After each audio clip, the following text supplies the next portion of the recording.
어쩌다 보니 오늘도 최근 사건입니다.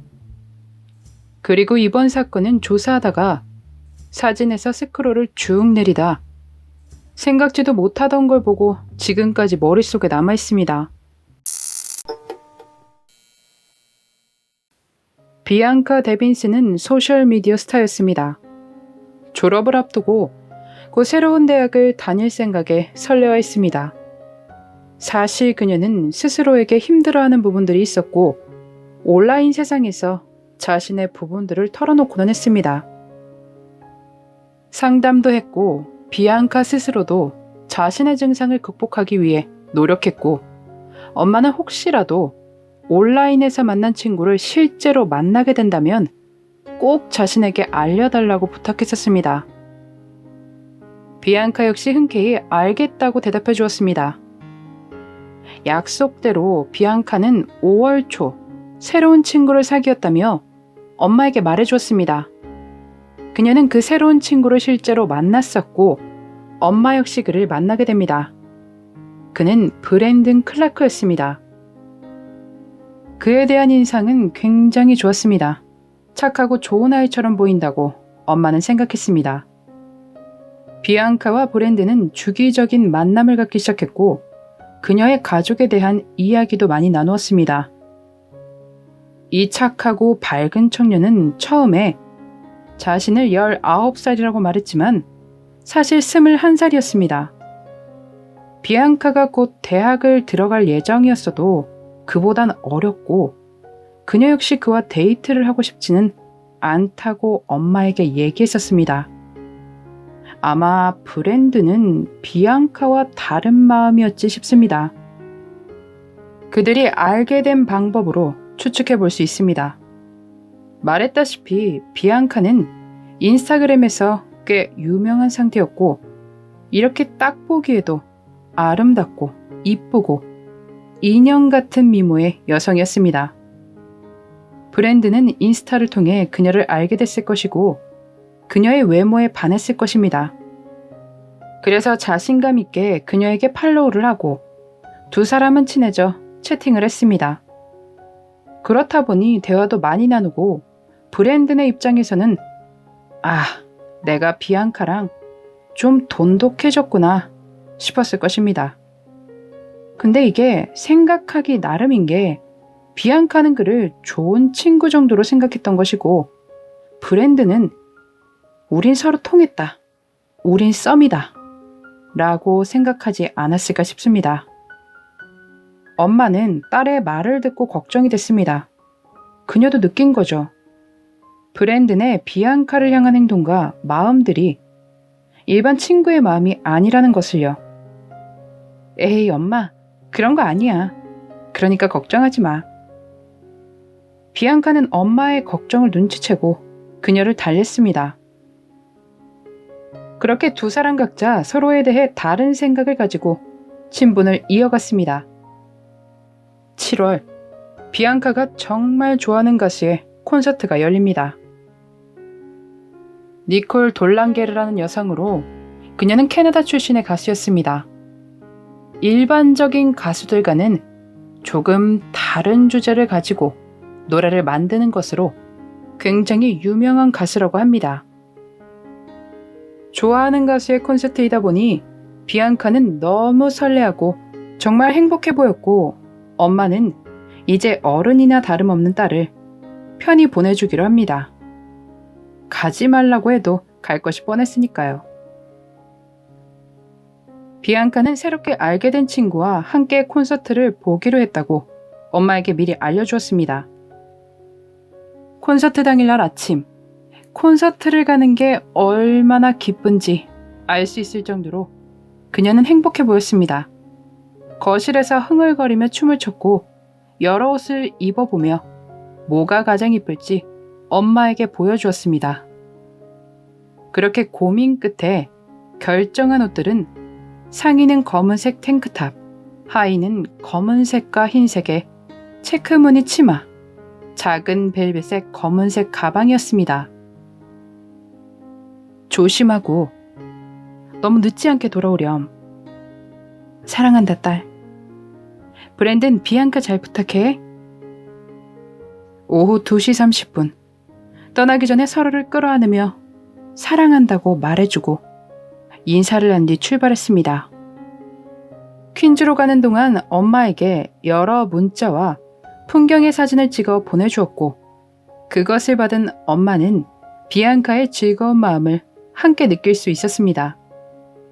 엄마와 비앙카는 정말 친구같이 각별한 사이라는 게 참 잘 느껴집니다. 오후 7시 30분 주차 공간을 찾느라 문자가 늦어졌고 그것을 마지막으로 문자가 오지 않았습니다. 즐겁게 놀고 있겠거니 했을 것입니다. 노래도 듣고 새로운 친구와 노느라 잊어버릴 수도 있으니까요. 딸을 확인하기 위해 엄마는 새벽 1시 45분에 전화를 했지만 음성 사서함으로 넘어가 버렸습니다. 아, 자고 있었나? 자던 중이라 전화를 돌린 것이라고 생각했습니다. 걱정은 되지만 누가 그렇게 최악의 상황까지 생각하겠습니까? 이른 시간인 오전 7시 비앙카 집의 문을 누군가 두드렸습니다. 비앙카의 동생이 현관을 확인하고 문을 여니 그곳엔 경찰이 서 있었습니다. 집에 찾아온 경찰들은 비앙카가 콘서트에 갈 당시 입고 있었던 옷에 대해 질문했습니다. 대체 무슨 일인데요? 놀라지 말고 들으세요. 누군가가 온라인 게시물을 보고 저희 쪽에 연락해 왔습니다. 브랜든 클라크가 그것에 대한 범인으로 보인다며 말입니다. 엄마의 친구이자 함께 사는 친구가 인스타그램에 로그인해 들어갔고 쓰러질 만한 것을 발견했습니다. 미안해 비앙카 라는 제목으로 비앙카의 사진들이 올려져 있었습니다. 그리고 이번엔 함께 있었던 비앙카의 친구가 비명을 지르기 시작했습니다. 보내지는 사진들은 모두 비앙카의 사진이었습니다. 비앙카의 마지막 길에 많은 이들이 그녀를 기렸습니다. 온라인에서 그녀를 알게 됐고 그녀의 팬이 됐던 사람들, 채팅으로 알게 되어 콘서트장에 함께 갔던 남성까지 엄마는 브랜든이 편하게 사형이 내려지길 원하지 않았습니다. 살아남아 하루하루 자신이 저지른 일에 대해 생각하기를 원했습니다.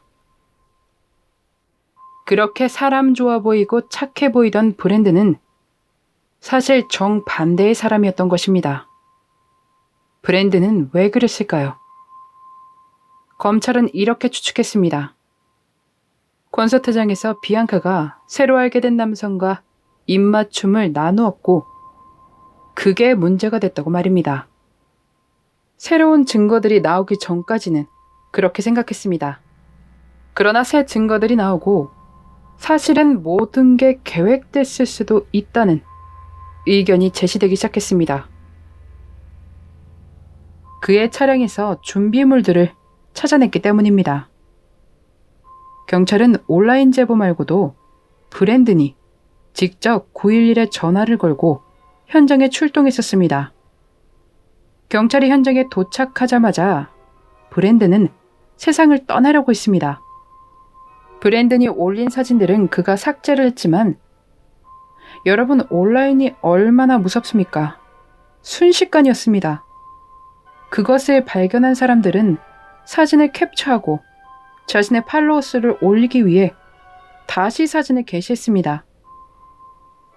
이런 건 조금만 생각해도 이건 해서는 안 되는 행동이다 정도는 생각할 수 있지 않습니까? 고작 팔로워 수? 아니면 재미삼아? 이런 행동을 한다는 게 참... 브랜든은 병원에서 치료를 받고 7월 23일 기소됐습니다. 이런 인간들은 어찌 이리 뻔뻔할까요? 그는 자신의 무죄를 주장했었습니다. 나중에 혐의를 인정하긴 했지만 감히 무죄를 주장하다니 탄원서도 제출했다고 합니다. 그는 법정에서 이런 말을 했습니다.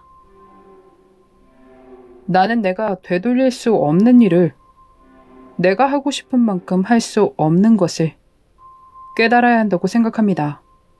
반성하고 있어요. 이 일로 피해를 입은 모든 분들, 그리고 그녀의 사진을 보셔야 했던 모든 분들께 사과드립니다. 나는 미안함만으로 충분하지 않다는 것을 알고 있으며 내가 한 일을 되돌릴 수 없습니다. 무언가 더 할 수 있었으면 좋겠습니다. 2020년 2월 10일, 그는 자신의 죄를 인정했고 그의 선고일은 4월로 예정되어 있습니다. 제 추측입니다만 브랜든은 당연히 비앙카가 자기랑 똑같은 마음인 줄 알았으나 연락을 지속하면 할수록 뭐지 싶었을 것입니다.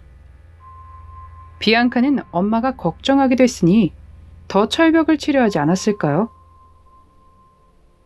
썸의 대화가 나온다 하면 돌리거나 말을 막거나 하는 식으로요.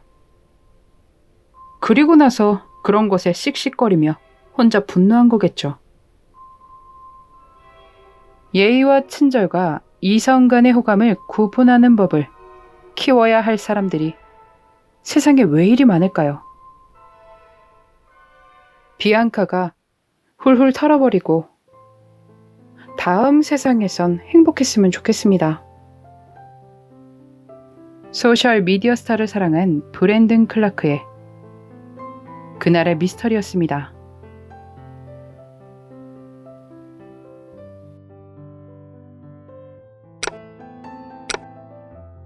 마지막까지 시청해주셔서 감사합니다. 좋아요와 구독은 저에게 큰 힘을 줍니다. 오늘 하루도 수고하셨습니다. 좋은 밤 보내세요.